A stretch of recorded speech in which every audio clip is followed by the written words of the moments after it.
SLBC టన్నెల్లో rescue operation కొనసాగుతుంది. మరో చోట దుర్వాసన వస్తున్నట్టుగా సిబ్బంది గుర్తించింది. టీపీఎం మిషన్ కటింగ్ కొనసాగుతుంది. మట్టి నీటిని రెస్క్యూ టీం తోడుతుంది. ప్రతి 2.5 కిలోమీటర్లకు పంపింగ్ స్టేషన్ ఏర్పాటు చేశారు. 6 కార్మికుల కోసం అధికారులు గాలిస్తున్నారు.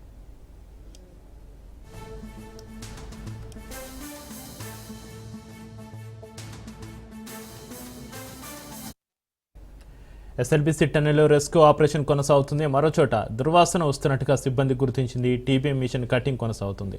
మట్టి నీటిని రెస్క్యూ టీం తోడుతుంది. ప్రతి 2.5 కిలోమీటర్లకు పంపింగ్ స్టేషన్ ఏర్పాటు చేశారు. 6 కార్మికుల కోసం అధికారులు తీవ్రంగా గాలిస్తున్నారు.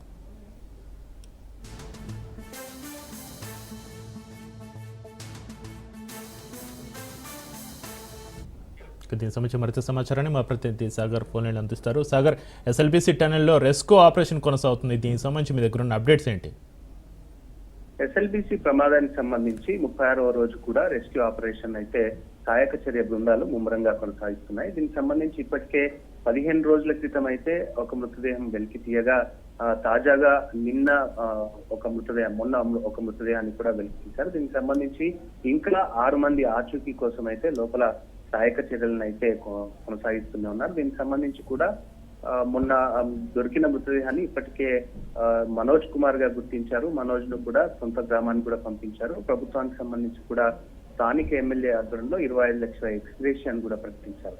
దీనికి సంబంధించి ఏదైతే 14వ కిలోమీటర్ నుంచి 50 మీటర్ల దూరంలో అయితే తవ్వకాలను పూర్తిగా జరుపుతున్న పరిస్థితి కూడా కనిపిస్తుంది. అక్కడ పూర్తిగా దుర్వాసన వస్తున్న నేపథ్యంలో ఈ రోజు రేపు ఇంకో బాడీ కూడా దొరికే అవకాశం ఉన్నట్టుగా కూడా సహాయక చర్య బృందాలన్నీ కూడా చెప్పుకొస్తున్న పరిస్థితి కూడా కనిపిస్తుంది. ఇప్పటికే ఆ ప్రాంతంలో టీ షర్ట్ ఇటువంటివి కూడా దొరికాయి మానవాలకు సంబంధించి కూడా అంటూ కూడా ఇటు అధికారులు కూడా చెప్పుకొచ్చిన పరిస్థితి. మొత్తానికి అయితే కూడా ఈ రోజు రేపు ఆ ప్రాంతం ఎక్కడైతే దుర్వాసన వస్తున్న ప్రాంతంలో తవ్వకాలు జరుపుతున్నాం. తవ్వకాల్లో మృతదేహం బయటికి వచ్చే అవకాశం ఉందంటూ కూడా అధికారులు చెప్పుకొస్తున్న పరిస్థితి కూడా కనిపిస్తుంది. మొత్తానికి అయితే 36 రోజుల నుంచి శ్రమించడం వల్ల 8 మంది ఆచూకీ ముందుగా లభ్యం కాకపోవడంతో గత 15 రోజుల క్రితం ఒకటి, తర్వాత నిన్న మొన్న ఒక మృతదేహాన్ని కూడా లభ్యమైంది. దీనికి సంబంధించి ఇప్పటికే అధికారులు కూడా లోపల సహాయక చర్యలకు సంబంధించి ఎప్పటికప్పుడు అంచనా వేస్తున్న పరిస్థితి. ఓవైపు ఇప్పటికే కన్వేయర్ బెల్ట్ కూడా పూర్తిగా పునరుద్ధరైంది.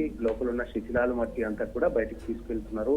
అప్డేట్ టెక్నాలజీతో ఇటు జీపీఆర్, క్యారవాడాక్స్, తర్వాత అన్వి రోబోకు సంబంధించిన ఇదంతా టెక్నాలజీని యూజ్ చేస్తున్నారు.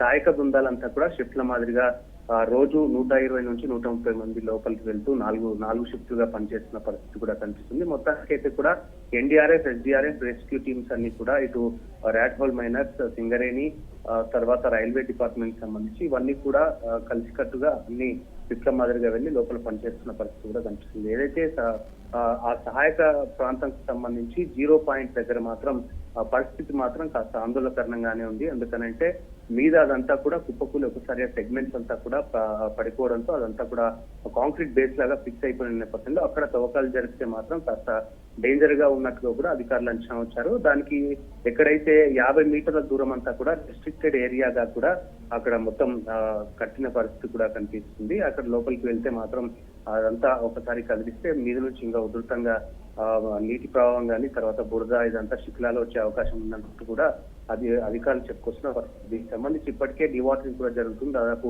7,000 లీటర్ల సీపేజ్ వాటర్ వస్తుంది. దీని అంతా కూడా బయటికి కొట్టివేస్తున్నారు మోటార్ల ద్వారా. Chakri. Right, thank you Sagar.